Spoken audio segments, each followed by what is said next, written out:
Social learning വേൾഡിൻ്റെ പുതിയൊരു വീഡിയോയിലേക്ക് എല്ലാവർക്കും സ്വാഗതം. NTSC എക്സാമിന് ഹിസ്റ്ററി ഭാഗത്ത് നിന്ന് ചോദിക്കുന്ന പ്രധാനപ്പെട്ട ടോപ്പിക്കുകളാണ് നമ്മൾ ഈ വീഡിയോകളിലൂടെ ഡിസ്കസ് ചെയ്തുകൊണ്ടിരിക്കുന്നത്. ഇതിനു മുമ്പ് നമ്മൾ ഫ്രഞ്ച് റവല്യൂഷനെ കുറിച്ച് ഒരു വീഡിയോ ചെയ്തിട്ടുണ്ട്. അതിൻ്റെ ലിങ്ക് താഴെ ഡിസ്ക്രിപ്ഷൻ ബോക്സിൽ കൊടുക്കാം. അപ്പോൾ ഈ ഭാഗത്ത് നിന്ന് ഹിസ്റ്ററി ഭാഗത്ത് നിന്ന് NTSCക്ക് വരുന്ന പ്രധാന ഭാഗങ്ങളാണ് French revolution, industrial revolution, Mughal empire, British Raj, Mauryan empire, Indian freedom struggle, medieval architecture and culture, early medieval period, early stage, Indus valley civilisation. ഇന്ന് നമ്മൾ ഇതിൽ ഹിസ്റ്ററി ഭാഗത്തു നിന്നുള്ള ഒരു പ്രധാന ഭാഗമായ ഇന്ത്യൻ ഫ്രീഡം സ്ട്രഗിളിനെ കുറിച്ചിട്ടാണ് പഠിക്കാൻ പോകുന്നത്. ഇന്ത്യൻ സ്വാതന്ത്ര്യ സമരം. ഈ ഭാഗത്ത് നിന്ന് എപ്പോഴും ക്വസ്റ്റ്യൻസ് ഇതുപോലെയാണ് ഉണ്ടാകുന്നത്. മുമ്പ് ചോദിച്ച ഒരു ക്വസ്റ്റ്യൻ നോക്കാം. Some events related to India's national movement are given below.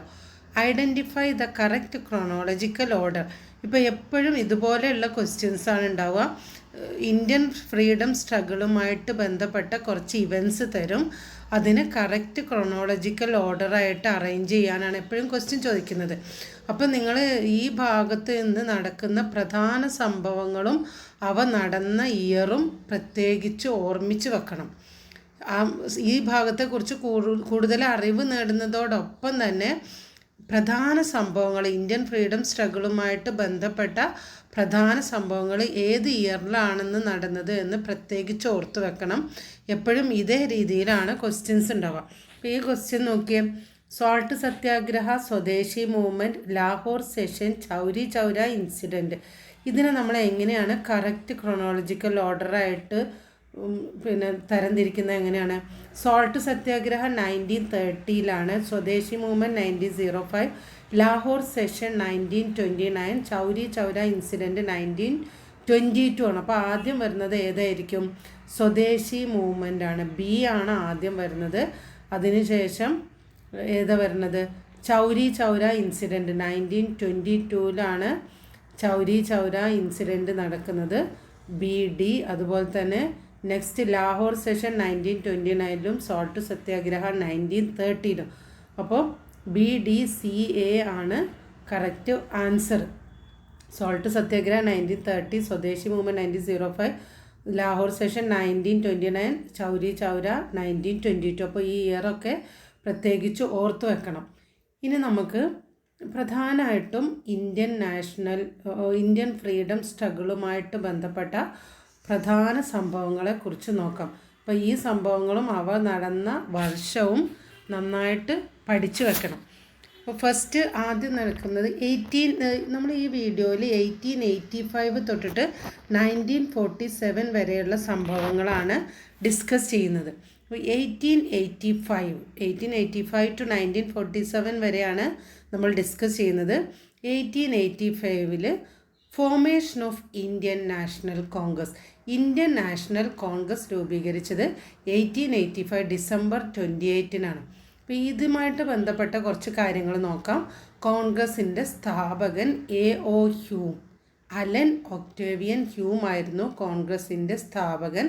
Congress രൂപീകരണത്തിന് മുൻകൈ എടുത്ത ഇംഗ്ലീഷുകാരനാണ് അലൻ ഒക്ടേവിയൻ ഹ്യൂം. INCയുടെ പിതാവ് എന്നൊക്കെ അറിയപ്പെടുന്നത് AO ഹ്യൂമാണ്. INCയുടെ ആദ്യ സമ്മേളനം നടന്നതിൽ ബോംബെ ഗോകുൽദാസ് തേജ്പാൽ സംസ്കൃത് കോളേജിലാണ് INCയുടെ ആദ്യ സമ്മേളനം നടക്കുന്നത്. 72 പ്രതിനിധികളാണ് ആദ്യ സമ്മേളനത്തിൽ പങ്കെടുത്തത്. ആദ്യ സമ്മേളനത്തിൽ അധ്യക്ഷനായിരുന്നു WC ബാനർജി. ഈ സമയത്തെ British Indian viceroy Lord Dufferin ആയിരുന്നു. അപ്പോൾ 1885 ഡിസംബർ 28 ഇന്ത്യൻ നാഷണൽ കോൺഗ്രസ് രൂപീകൃതമാകുന്നത്. ഇന്ത്യൻ നാഷണൽ കോൺഗ്രസിൻ്റെ രൂപീകരണത്തിന് മുൻകൈ എടുത്ത ഇംഗ്ലീഷുകാരനായിരുന്നു AO ഹ്യൂം. 72 പ്രതിനിധികളാണ് ഈ സമ്മേളനത്തിൽ പങ്കെടുത്തത്. സമ്മേളനം നടന്നത് ബോംബെയിലായിരുന്നു. അധ്യക്ഷൻ WC ബാനർജി, ആ സമയത്ത് വൈസ്രോയ് ലോർഡ് ഡഫ്രിൻ. ഇനി അടുത്ത പ്രധാനപ്പെട്ട ഇയറാണ് 1905. 1905 പാർട്ടീഷൻ ഓഫ് ബംഗാൾ. ബംഗാൾ വിഭജനം നടക്കുന്നത് 1905 ബംഗാൾ വിഭജിച്ച വൈസ്രോയി ലോർഡ് കേഴ്സണാണ് ബംഗാൾ വിഭജിച്ചത്. ബംഗാൾ വിഭജനം നിലവിൽ വന്നത് 1905 ഒക്ടോബർ 16 പിന്നീട് ഈ രാഷ്ട്രീയ പ്രക്ഷോഭങ്ങളുടെയൊക്കെ ഫലമായിട്ട് ബംഗാളിൻ്റെ 2 ഭാഗങ്ങളും 1911 വീണ്ടും യോജിപ്പിക്കുകയുണ്ടായി. അപ്പോൾ പാർട്ടീഷൻ ഓഫ് ബംഗാൾ വിഭജനം നടന്നത് 1905 നിലവിൽ വന്നത് 1905 ഒക്ടോബർ 16 ബംഗാൾ വിഭജിച്ച viceroy Lord Kherson. 1906 formation of Muslim league. 1906 പ്രത്യേകത എന്താണ്? 1906 ഡിസംബർ 30 ആഗാ ഖാൻ്റെ നേതൃത്വത്തിൽ മുസ്ലിം ലീഗ് രൂപീകൃതമായി. ധാക്കയിലാണ് മുസ്ലിം ലീഗിൻ്റെ പ്രഥമ സമ്മേളനം നടന്നത്. ഇനി അടുത്ത ഇയറോ 1907 സൂററ്റ് സ്പ്ലിറ്റ് ഓഫ് INC. 1907 തൊട്ട് 1885 ഇന്ത്യൻ നാഷണൽ കോൺഗ്രസ് രൂപീകൃതമായത് എന്ന് പറഞ്ഞു. ആ 1885 രൂപീകൃതമായ ഇന്ത്യൻ നാഷണൽ കോൺഗ്രസ് 1907 ഗുജറാത്തിലെ സൂററ്റിൽ നടന്ന സമ്മേളനത്തിൽ വെച്ചിട്ട് തീവ്രവാദികൾ എന്നും മിതവാദികൾ എന്നും 2 ചേരികളായിട്ട് പിരിഞ്ഞു. അതായത് എക്സ്ട്രീമിസ്റ്റ് ആൻഡ് മോഡറേറ്റ്സ്. ഇതിനെയാണ് നമ്മൾ സൂററ്റ് സ്പ്ലിറ്റ് എന്ന് പറയുന്നത്. ഈ സംഭവമാണ് സൂററ്റ് പിളർപ്പ് അല്ലെങ്കിൽ സൂററ്റ് സ്പ്ലിറ്റ് എന്നൊക്കെ അറിയപ്പെടുന്നത്. 1885 തൊട്ടിട്ട് 1905 വരെയുള്ള സമയം മിതവാദികളുടെ കാലമായിരുന്നു. 1907 ഓപ്പണായിട്ട് ഇവർ രണ്ടാളും 2 ഭാഗത്തായിട്ട് ഇവർ വേർപിരിഞ്ഞു. ഈ തീവ്രവാദികളും മിതവാദികളും, എക്സ്ട്രീമിസ്റ്റും മോഡറേറ്റ്സും. അതാണ് സൂററ്റ്. അന്ന് കോൺഗ്രസ് സമ്മേളനം നടന്നത് സൂററ്റിലാണ്. 1907 Surat split.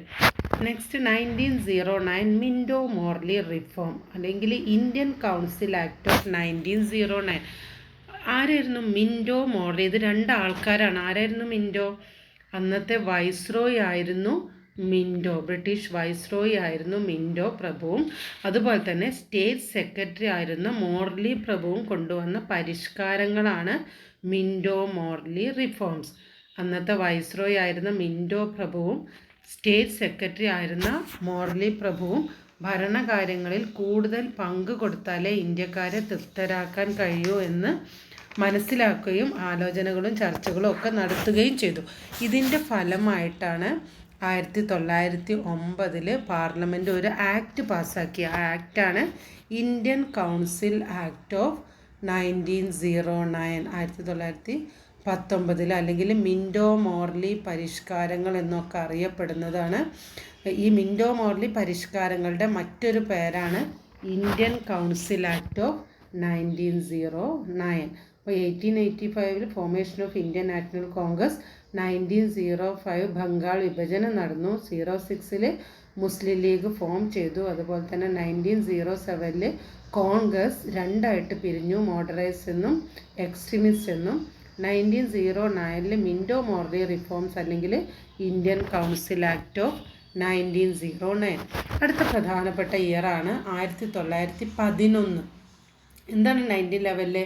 Cancellation of partition of Bengal. അത് ഞാൻ നേരത്തെ പറഞ്ഞു. ബംഗാൾ രാഷ്ട്രീയ പ്രക്ഷോഭങ്ങളുടെയൊക്കെ ഫലമായി 1905 പാർട്ടീഷൻ ചെയ്ത ബംഗാൾ, ഈസ്റ്റ് ബംഗാൾ എന്നും വെസ്റ്റ് ബംഗാൾ എന്നും 2ആയിട്ട് പാർട്ടീഷൻ ചെയ്ത ബംഗാൾ പിന്നീട് 1911 ഒന്നിക്കുകയാണ്. അത് ക്യാൻസൽ ചെയ്യുകയാണ്. പാർട്ടീഷൻ ക്യാൻസൽ ചെയ്തു. Next transfer of capital from Kolkata to Delhi. ഇന്ത്യയുടെ ക്യാപിറ്റൽ നേരത്തെ കൊൽക്കത്ത ആയിരുന്നു. 1911 അത് ഡൽഹിയിലേക്ക് മാറ്റി. അതായത് ബംഗാൾ വിഭജനം റദ്ദ് ചെയ്തത് 1911. ഇന്ത്യയുടെ തലസ്ഥാനം കൽക്കട്ടയിൽ നിന്നും ഡൽഹിയിലേക്ക് മാറ്റിയത് 1911. അതുപോലെ ബ്രിട്ടീഷ് രാജാവ് ജോർജ് 6 ഇന്ത്യ സന്ദർശിച്ചതും 1911. 1916 ലക്നോ പാക്റ്റ്. ഇവിടെ ഒരു പാക്റ്റാണ്. ലക്നോയിൽ വെച്ചിട്ടാണ് INCയുടെ സമ്മേളനം നടക്കുന്നത്. നേരത്തെ നമ്മൾ പറഞ്ഞു 1907 സൂററ്റ് സ്പ്ലിറ്റ്. അവിടെ കോൺഗ്രസ് മിതവാദികളെന്നും തീവ്രവാദികളെന്നും 2ആയിട്ട് പിരിഞ്ഞു. പക്ഷെ 1960 ഡിസംബർ ഉത്തർപ്രദേശിലെ ലക്നൌവിൽ വെച്ചാണ് കോൺഗ്രസ് സമ്മേളനം നടക്കുന്നത്. ആ സമ്മേളനത്തിൽ വെച്ചിട്ട് മിതവാദികളും തീവ്രവാദികളും ഒരുമിച്ച് പ്രവർത്തിക്കാൻ തീരുമാനിച്ചു. അതുപോലെ തന്നെ ഇന്ത്യൻ നാഷണൽ കോൺഗ്രസും ഓൾ ഇന്ത്യ മുസ്ലിം ലീഗും ഒരുമിച്ച് പ്രവർത്തിക്കാമെന്ന് ഉടമ്പടിയിൽ ഒപ്പുവെച്ചു. അതാണ് ലക്നോ പാക്റ്റ്. ഇവിടെ ഒരു കൂടിച്ചേരലാണ് നമ്മൾ ലക്നോയിൽ വെച്ച് നടക്കുന്നത്. INCയിൽ ഒരു കൂടിച്ചേരൽ. മുസ്ലിം ലീഗും കോൺഗ്രസും ഒരുമിച്ച് പ്രവർത്തിക്കാൻ, ബ്രിട്ടീഷുകാർക്കെതിരെ ഒരുമിച്ച് പ്രവർത്തിക്കാൻ വേണ്ടി തീരുമാനിച്ചു. അതുപോലെ തന്നെ മോഡറേറ്റ്സും എക്സ്ട്രീമിസ്റ്റും ഒന്നായി ഒരുമിച്ച് പ്രവർത്തിക്കാൻ വേണ്ടിയിട്ട് നേരത്തെ സൂറത്തിൽ രണ്ടായിട്ട് വിഭജിച്ച കോൺഗ്രസ് ലക്നോയിൽ വെച്ചിട്ട് ഒന്നായി, മോഡറേറ്റ്സും എക്സ്ട്രീമിസ്റ്റും. അപ്പോൾ ഇതിൽ എക്സ്ട്രീമിസ്റ്റ് ലീഡേഴ്സ് നമ്മൾ പറയുന്നത് ലാൽ പാൽ ത്രയങ്ങളാണ്. 3 ആൾ കൂടിയതാണ്. ലാല ലജ്പത് റായ്, ബിപിൻ ചന്ദ്രപാൽ, ആരാണ്, ബാലഗംഗാധർ തിലക്. ലാല ലജ്പത് റായ്, ബിപിൻ ചന്ദ്രപാൽ, ബാലഗംഗാധര തിലക്. ഇങ്ങനെ ഈ ത്രയങ്ങളാണ് ഇവർ എക്സ്ട്രീമിസ്റ്റ് ലീഡേഴ്സ്. അതുപോലെ ഗോപാലകൃഷ്ണ ഗോഖലെയുടെ നേതൃത്വത്തിലുള്ള മോഡറേറ്റ്സും അവർ തമ്മിലുള്ള ഒരു ബന്ധം സ്ഥാപിക്കുന്നതിന് ലക്നോ സന്ധിക്ക് സാധിച്ചു. ഇനി അതുപോലെ 1917 ചമ്പാരൻ സത്യാഗ്രഹം. ഇത് വളരെ പ്രധാനപ്പെട്ട ഒരു ഇയറാണ്. എന്താണ് സത്യാഗ്രഹം എന്ന് പറഞ്ഞാൽ അഹിംസയിൽ അധിഷ്ഠിതമായ ഒരു സമര രീതിയാണ് സത്യാഗ്രഹം, അല്ലേ?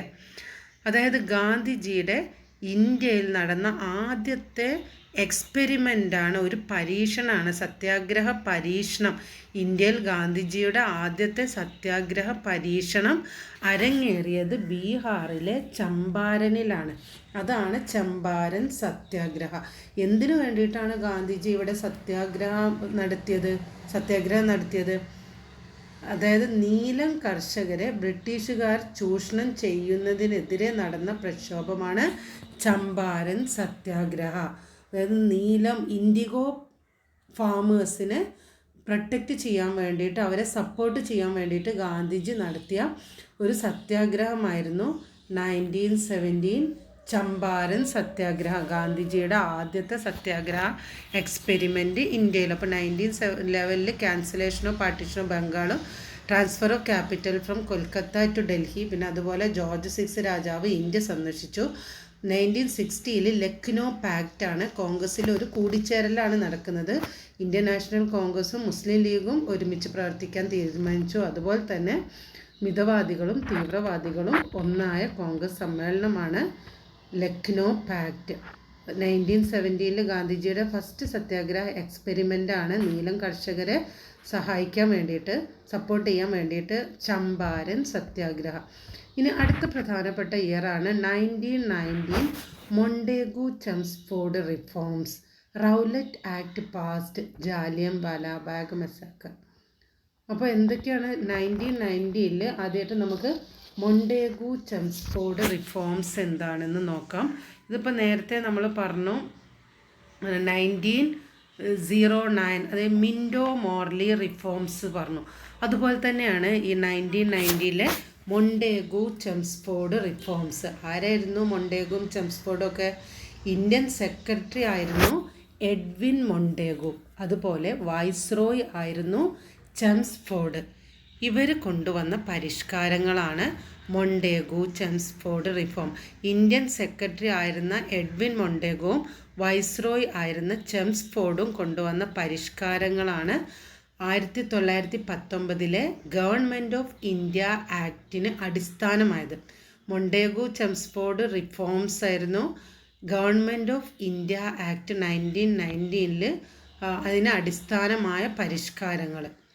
ബ്രിട്ടീഷ് ഇന്ത്യൻ പ്രവിശ്യകളിൽ ദ്വിഭരണ വ്യവസ്ഥ നടപ്പിലാക്കാൻ വ്യവസ്ഥ ചെയ്ത നിയമമാണ് 1919 ഗവൺമെൻറ് ഓഫ് ഇന്ത്യ ആക്ട്. അതിന് കാരണമായത് മൊണ്ടേഗു ചെംസ്ഫോർഡ് റിഫോംസ് ആണ്. പിന്നെ അതുപോലെ തന്നെ അടുത്ത സംഭവം 1990 റൗലറ്റ് ആക്ട് പാസ്ഡ്. എന്താണ് റൗലറ്റ് ആക്ട് എന്ന് പറഞ്ഞാൽ? വിചാരണ കൂടാതെ ഏതൊരു പൊളിറ്റിക്കൽ പ്രിസണറെയും തടവിൽ വെക്കാൻ ബ്രിട്ടീഷ് ഗവൺമെൻറ്റിന് അധികാരം നൽകിയ ആക്റ്റായിരുന്നു റൗലറ്റ് ആക്ട്.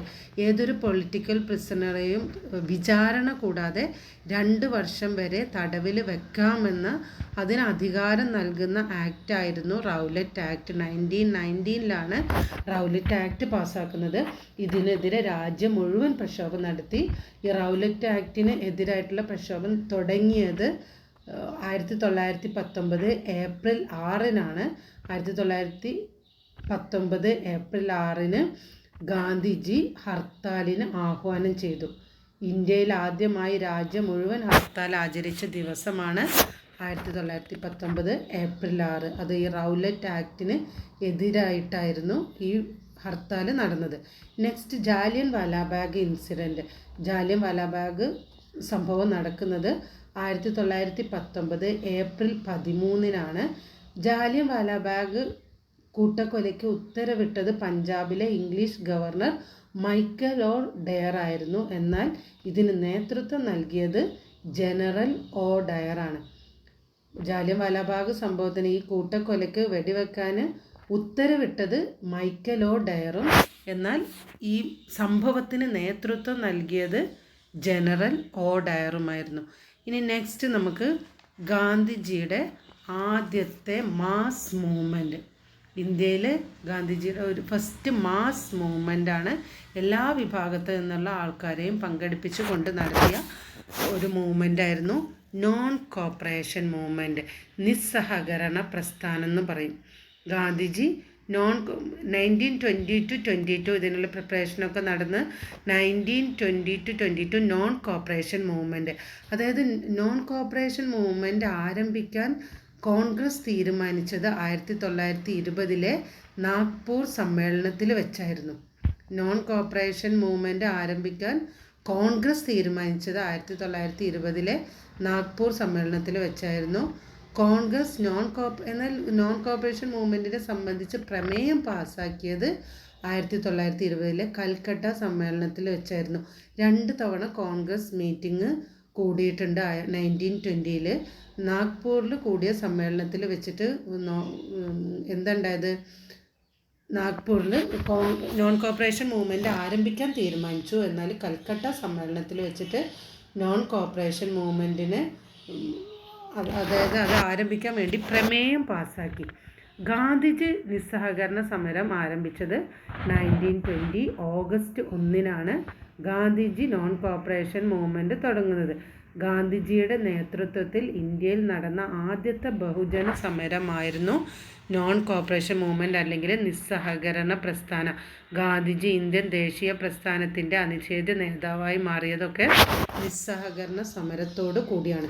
ഇനി അടുത്ത important year 1922 Chauri Chaura incident. ഈ ചൗരി ചൗര ഇൻസിഡൻറ്റ് എന്ന് പറഞ്ഞാൽ ഗാന്ധിജിയെ നമ്മൾ പറഞ്ഞു 1920 ഗാന്ധിജി ഓഗസ്റ്റ് 1-ന് ഗാന്ധിജി നിസ്സഹകരണ സമരം തുടങ്ങി എന്ന് പറഞ്ഞു. ഈ നിസ്സഹകരണ പ്രസ്ഥാനം പിൻവലിക്കാൻ ഗാന്ധിജിയെ പ്രേരിപ്പിച്ച സംഭവമായിരുന്നു ചൗരി ചൗര സംഭവം. ഇത് നടന്നത് 1922 ഫെബ്രുവരി 5-നായിരുന്നു. 1922 ഫെബ്രുവരി 11-ന് ഗാന്ധിജി നിസ്സഹകരണ പ്രസ്ഥാനം പിൻവലിച്ചു.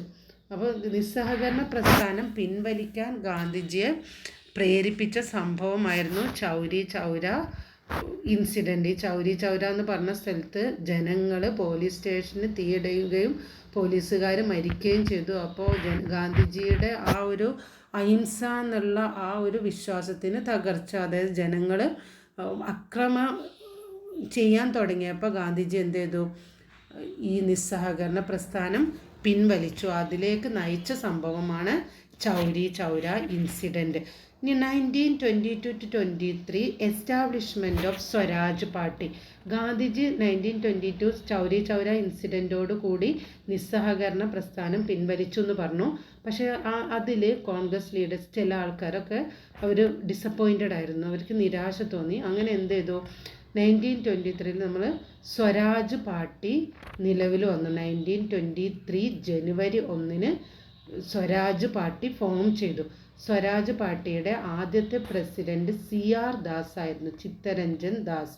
CR ദാസ് ആദ്യത്തെ പ്രസിഡൻറ്റും മോട്ടിലാൽ നെഹ്റു ആദ്യത്തെ സെക്രട്ടറിയുമായിട്ട് സ്വരാജ് പാർട്ടി ഫോം ചെയ്തു 1923 January 1. Next 1927 establishment of Simon commission. British government Simon കമ്മീഷനെ നിയമിച്ച വർഷമാണ് 1927. സൈമൺ കമ്മീഷനെ നിയമിച്ച വർഷം 1927. സൈമൺ കമ്മീഷൻ ഇന്ത്യയിലെത്തിയത് 1928. Simon commission arrived in India in 1928. 1927 Simon കമ്മീഷനെ അപ്പോയിൻ്റ് ചെയ്തു. സൈമൺ കമ്മീഷന് ഇന്ത്യയിൽ വരുന്നത് 1928. നെക്സ്റ്റ് 1929 പൂർണ്ണ സ്വരാജ് ഡിക്ലറേഷൻ അല്ലെങ്കിൽ ലാഹോർ സെഷൻ. 1929 കോൺഗ്രസ് സമ്മേളനം നടന്നത് ലാഹോറിൽ വെച്ചായിരുന്നു. അധ്യക്ഷൻ ജവഹർലാൽ നെഹ്റു. പൂർണ്ണ സ്വരാജ് അല്ലെങ്കിൽ പൂർണ്ണ സ്വാതന്ത്ര്യമാണ് കോൺഗ്രസിൻ്റെ ലക്ഷ്യമെന്ന് തീരുമാനിച്ച സമ്മേളനമായിരുന്നു ലാഹോർ സെഷൻ. അധ്യക്ഷൻ ജവഹർലാൽ നെഹ്റു.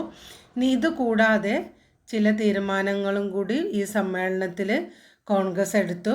ഗാന്ധിജിയുടെ നേതൃത്വത്തിൽ സിവിൽ നിയമലംഘന പ്രക്ഷോഭം ആരംഭിക്കാൻ തീരുമാനിച്ചു. സിവിൽ ഡിസൊബീഡിയൻസ് മൂവ്മെൻറ്റ് ആരംഭിക്കാൻ തീരുമാനിച്ച സമ്മേളനമായിരുന്നു ലാഹോർ സെഷൻ. അതുപോലെ 1930 ജനുവരി 26 രാജ്യം മുഴുവൻ സ്വാതന്ത്ര്യ ദിനമായി കൊണ്ടാടാൻ തീരുമാനിച്ചു. ദേശീയ പതാകയിലെ ത്രിവർണം കോൺഗ്രസ് അംഗീകരിച്ചു. സ്വാതന്ത്ര്യത്തിൻ്റെ ത്രിവർണ പതാക 1929 ഡിസംബർ 31 രവി നദിക്കരയിൽ ഉയർത്തി. അപ്പം ലാഹോർ സെഷനിൽ പൂർണ്ണ സ്വരാജ് ഡിക്ലെയർ ചെയ്തു. അതുപോലെ ഇന്ത്യയിൽ ആദ്യമായി സ്വാതന്ത്ര്യ ദിനം കൊണ്ടാടിയ ദിവസമായിരുന്നു 1930 ജനുവരി 26. ഇങ്ങനെ കൊണ്ടാടാൻ തീരുമാനിച്ചത് ലാഹോർ സെഷനിലാണ്. പിന്നെ 1929 പ്രത്യേകത എന്ന് പറഞ്ഞാൽ bombing in central legislative assembly by Bhagat Singh and BK Dutt. Bhagat സിംഗും BK ദത്തും സെൻട്രൽ ലെജിസ്ലേറ്റീവ് അസംബ്ലിയിലേക്ക് ബോംബ് എറിഞ്ഞത് 1929 ഏപ്രിൽ 8. ഭഗത് സിംഗും BK ദത്തും സെൻട്രൽ ലെജിസ്ലേറ്റീവ് അസംബ്ലിയിലേക്ക് ബോംബ് എറിഞ്ഞത് 1929 ഏപ്രിൽ 8 പബ്ലിക് സേഫ്റ്റി ബില്ലും ട്രേഡ് ഡിസ്പ്യൂട്ട് ബില്ലും പാസ്സാക്കുന്നതിന് എതിരെയായിരുന്നു ഈ ബോംബർ. ഇത് നടന്നത് 1929. Next 1930 civil disobedience movement started with Dandi march. അതായത് ചരിത്ര പ്രസിദ്ധമായ ദണ്ഡി യാത്രയോടുകൂടി ഗാന്ധിജി ആരംഭിച്ച പ്രക്ഷോഭണമായിരുന്നു സിവിൽ ഡിസൊബീഡിയൻസ് മൂവ്മെൻറ്റ്, നിയമലംഘന പ്രസ്ഥാനം. ദണ്ഡി യാത്രയോട് കൂടിയാണ് സിവിൽ ഡിസൊബീഡിയൻസ് മൂവ്മെൻറ്റ് തുടങ്ങുന്നത്. ദണ്ഡി യാത്ര ആരംഭിച്ചത് 1930 മാർച്ച് 12 ദണ്ഡി യാത്ര ആരംഭിച്ചത്. 1930 മാർച്ച് 12 സബർമതി ആശ്രമത്തിൽ നിന്ന് ദണ്ഡി കടപ്പുറത്തേക്കാണ് ദണ്ഡി യാത്ര ആരംഭിച്ചത്. ഈ യാത്രയിൽ ഗാന്ധിജിയെ 78 സത്യാഗ്രഹികൾ ഫോളോ ചെയ്തു. ചരിത്രപ്രസിദ്ധമായ ദണ്ഡി യാത്രയിൽ 78 സത്യാഗ്രഹികൾ ഗാന്ധിജിയെ അനുഗമിച്ചു. 1930 civil disobedience movement started with Dandi March. ഈ ദണ്ഡി യാത്ര ദണ്ഡി കടപ്പുറത്ത് എത്തിയത് 1930 ഏപ്രിൽ 5 അതുപോലെ ഗാന്ധിജിയും അനുയായികളും ബ്രിട്ടീഷ് ഗവൺമെൻറ്റിൻ്റെ ഉപ്പ് നിയമം ലംഘിച്ചത് 1930 ഏപ്രിൽ 6 ഇനി അടുത്തതായിട്ട് 1932 3 റൗണ്ട് ടേബിൾ കോൺഫറൻസസ്, വട്ടമേശ സമ്മേളനങ്ങൾ വിളിച്ചു കൂട്ടിയത് ലണ്ടനിൽ വെച്ചായിരുന്നു. 3 വട്ടമേശ സമ്മേളനങ്ങളാണ് നടന്നത്. 1930, 31, 32 3 വർഷങ്ങളിലായിട്ട് 3 വട്ടമേശ സമ്മേളനങ്ങളാണ് നടന്നത്. വിളിച്ചു കൂട്ടിയത് ലണ്ടനിൽ വെച്ചായിരുന്നു. വട്ടമേശ സമ്മേളനങ്ങൾ വിളിച്ചു കൂട്ടിയത് എന്തിനു വേണ്ടിയിട്ടായിരുന്നു? സൈമൺ കമ്മീഷൻ റിപ്പോർട്ടിനെ കുറിച്ച് ചർച്ച ചെയ്യാൻ വേണ്ടിയിട്ടാണ് വട്ടമേശ സമ്മേളനങ്ങൾ. അതുപോലെ തന്നെ ഇന്ത്യയിൽ നടപ്പിലാക്കേണ്ട ഭരണഘടന പരിഷ്കാരങ്ങളെക്കുറിച്ചൊക്കെ ചർച്ച ചെയ്യാൻ വേണ്ടിയിട്ടാണ് ലണ്ടനിൽ വട്ടമേശ സമ്മേളനങ്ങൾ വിളിച്ചുകൂട്ടിയത്? ഇനി 1931 Gandhi Irwin pact, Gandhi Irwin സന്ധി നടന്നത് 1931 മാർച്ച് 5-നാണ്. ഗാന്ധിജി സിവിൽ ഡിസൊബീഡിയൻസ് മൂവ്മെൻറ്റ് പിൻവലിച്ചത് ഗാന്ധി ഇർവിൻ സന്ധി അനുസരിച്ചിട്ടാണ്. അതുപോലെ രണ്ടാം വട്ടമേശ സമ്മേളനത്തിൽ പങ്കെടുക്കാമെന്ന് ഗാന്ധിജി സമ്മതിച്ചതും ഗാന്ധിജി രണ്ടാം വട്ടമേശ സമ്മേളനത്തിൽ മാത്രമേ പങ്കെടുത്തിട്ടുള്ളൂ. ഇങ്ങനെ പങ്കെടുക്കാമെന്ന് ഗാന്ധിജി സമ്മതിച്ചത് ഗാന്ധി ഇർവിൻ സന്ധി അനുസരിച്ചിട്ടാണ്. ഗാന്ധി ഇർവിൻ സന്ധി 1931 മാർച്ച് 5-നാണ്. രണ്ടാം വട്ടമേശ സമ്മേളനത്തിൽ പങ്കെടുത്ത ഇന്ത്യയുടെ ഔദ്യോഗിക പ്രതിനിധി ആയിരുന്നു Gandhiji. Next 1935 government of India Act. 1935 government of India Act British Indian പ്രവിശ്യകളിലെ ദ്വിഭരണം അവസാനിപ്പിച്ച നിയമമായിരുന്നു ഗവൺമെൻറ് ഓഫ് ഇന്ത്യ ആക്ട്. അതായത് സൈമൺ കമ്മീഷൻ്റെ റിപ്പോർട്ടിൻ്റെ അടിസ്ഥാനത്തിൽ ബ്രിട്ടീഷ് ഗവൺമെൻറ് പാസ്സാക്കിയ നിയമമായിരുന്നു ഗവൺമെൻറ് ഓഫ് ഇന്ത്യ ആക്ട് 1935. ഈ ബ്രിട്ടീഷ് ഇന്ത്യൻ പ്രവിശ്യകളും നാട്ടുരാജ്യങ്ങളും കൂട്ടിച്ചേർത്ത് അഖിലേന്ത്യാ ഫെഡറേഷൻ രൂപീകരിക്കാൻ വ്യവസ്ഥ ചെയ്ത നിയമമായിരുന്നു 1935 ഗവൺമെൻറ് ഓഫ് ഇന്ത്യ ആക്ട്. ഇനി next important year 1942 quit India movement. 1942 quit India movement and Cripps mission. 1942 March 22-നായിരുന്നു ക്രിപ്സ് ദൗത്യം ഇന്ത്യയിലെത്തിയത്. ക്രിപ്സ് മിഷൻ ഇന്ത്യയിലെത്തിയത് 1942 മാർച്ച് 22-നാണ്. തകർന്നുകൊണ്ടിരിക്കുന്ന ഒരു ബാങ്കിൽ മാറാൻ നൽകിയ ചെക്ക്, അതിൽ പോസ്റ്റ് ഡേറ്റഡ് ചെക്കിനെ ക്രഷിംഗ് ബാങ്ക് എന്നാണ് ഗാന്ധിജി ക്രിപ്സ് ദൗത്യത്തെ വിശേഷിപ്പിച്ചത്. ക്രിപ്സ് ദൗത്യം ഒരു പരാജയമായിരുന്നു. അങ്ങനെ ക്രിപ്സ് മിഷൻ പരാജയപ്പെട്ടതിന് ശേഷം കോൺഗ്രസ് ഉയർത്തിയ മുദ്രാവാക്യമായിരുന്നു quit India. All India Congress Committee ചരിത്രപ്രസിദ്ധമായ ക്വിറ്റ് ഇന്ത്യ പ്രമേയം പാസ്സാക്കിയത് 1942 ഓഗസ്റ്റ് 8-നായിരുന്നു. ഈ ക്വിറ്റ് ഇന്ത്യ എന്ന ആശയം ഗാന്ധിജിയുടെ ആയിരുന്നു. അതുപോലെ ക്വിറ്റ് ഇന്ത്യ ദിനമായി ആചരിക്കുന്നത് ഓഗസ്റ്റ് 9-ആണ്. ക്വിറ്റ് ഇന്ത്യ ദിനം ഓഗസ്റ്റ് 9. ക്വിറ്റ് ഇന്ത്യ സമരകാലത്ത് ഗാന്ധിജി ഇന്ത്യൻ ജനതയ്ക്ക് നൽകിയ സന്ദേശമായിരുന്നു ഡു ഓർ ഡൈ, പ്രവർത്തിക്കുക അല്ലെങ്കിൽ മരിക്കുക എന്നതായിരുന്നു ക്വിറ്റ് ഇന്ത്യ സമരകാലത്ത് ഗാന്ധിജി ഇന്ത്യൻ ജനതയ്ക്ക് നൽകിയ സന്ദേശം. Next 1945 Wavell plan. വേവൽ പദ്ധതി പ്രഖ്യാപിച്ചത് 1945-ലായിരുന്നു. 1945 കോൺഗ്രസിൻ്റെയും മുസ്ലിം ലീഗിൻ്റെയും നേതാക്കന്മാരുമായിട്ട് ചർച്ചകൾ നടത്തിയ വൈസ്രോയി ആയിരുന്നു വേവൽ പ്രഭു. ഇനി നെക്സ്റ്റ് 1946 ക്യാബിനറ്റ് മിഷൻ.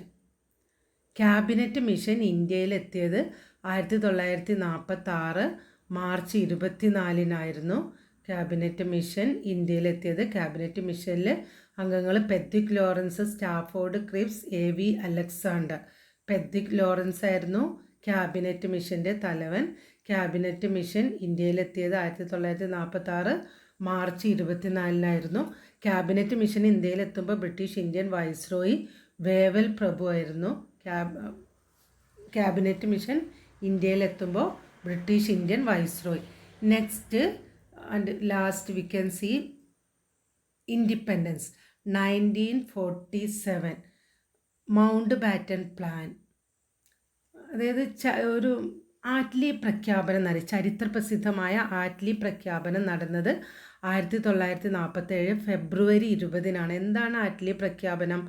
1948 ജൂണിന് മുമ്പ് ബ്രിട്ടീഷുകാർ ഇന്ത്യ വിടുമെന്ന് ബ്രിട്ടീഷ് പ്രധാനമന്ത്രി ക്ലെമൻ്റ് ആറ്റ്ലി പ്രഖ്യാപിച്ചതാണ് ആറ്റ്ലി പ്രഖ്യാപനം എന്ന് പറയുന്നത്. മൗണ്ട് ബാറ്റൻ പ്രഭു ഇന്ത്യയുടെ വൈസ്രോയി ആയത് 1947-ലാണ്. ബ്രിട്ടീഷ് പാർലമെൻറ്റിൽ മൗണ്ട് ബാറ്റൻ പദ്ധതി, മൗണ്ട് ബാറ്റൻ പ്ലാൻ എന്ന് പറഞ്ഞു, അല്ലെങ്കിൽ ഇതിനെ ജൂൺ 3 പ്ലാൻ എന്നൊക്കെ പറയും. മൗണ്ട് ബാറ്റൺ പദ്ധതി ബ്രിട്ടീഷ് പാർലമെൻറ്റിൽ അവതരിപ്പിച്ചത് ക്ലെമൻ്റ് ആറ്റ്ലി ആയിരുന്നു 1947 ജൂൺ 3-ന്. അതുകൊണ്ടാണ് ഇതിനെ ജൂൺ 3 പ്ലാൻ അല്ലെങ്കിൽ മൗണ്ട് ബാറ്റൺ പ്ലാൻ എന്നൊക്കെ അറിയപ്പെടുന്നത്. British parliament Indian independence Act പാസ്സാക്കിയത് 1947-ലാണ്. Indian independence Act, British parliament Indian independence Act പാസ്സാക്കിയത് 1947 ജൂലൈ 18. ഇതനുസരിച്ച് ഇന്ത്യയും പാകിസ്ഥാനും 2 സ്വതന്ത്ര രാജ്യങ്ങളായി മാറി. ഇന്ത്യക്ക് വേണ്ടി ബ്രിട്ടീഷ് പാർലമെൻറ്റ് പാസ്സാക്കിയ അവസാനത്തെ നിയമമായിരുന്നു ഇന്ത്യൻ ഇൻഡിപെൻഡൻസ് ആക്ട്. അങ്ങനെ എന്ത് ചെയ്തു? മൗണ്ട് ബാറ്റൺ പ്രഭു തയ്യാറാക്കിയ ചരിത്ര പ്രസിദ്ധമായ സ്വാതന്ത്ര്യ പ്രമാണത്തിൽ ഇന്ത്യൻ ജനതയ്ക്ക് വേണ്ടിയിട്ട് ജവഹർലാൽ നെഹ്റുവും സർദാർ വല്ലഭായ് പട്ടേലും ഒപ്പുവെച്ചു. അങ്ങനെ ഇന്ത്യ സ്വതന്ത്രമായി. സ്വതന്ത്ര ഇന്ത്യയുടെ ആദ്യത്തെ ഗവർണർ ജനറൽ മൗണ്ട് ബാറ്റൺ പ്രഭുവായിരുന്നു.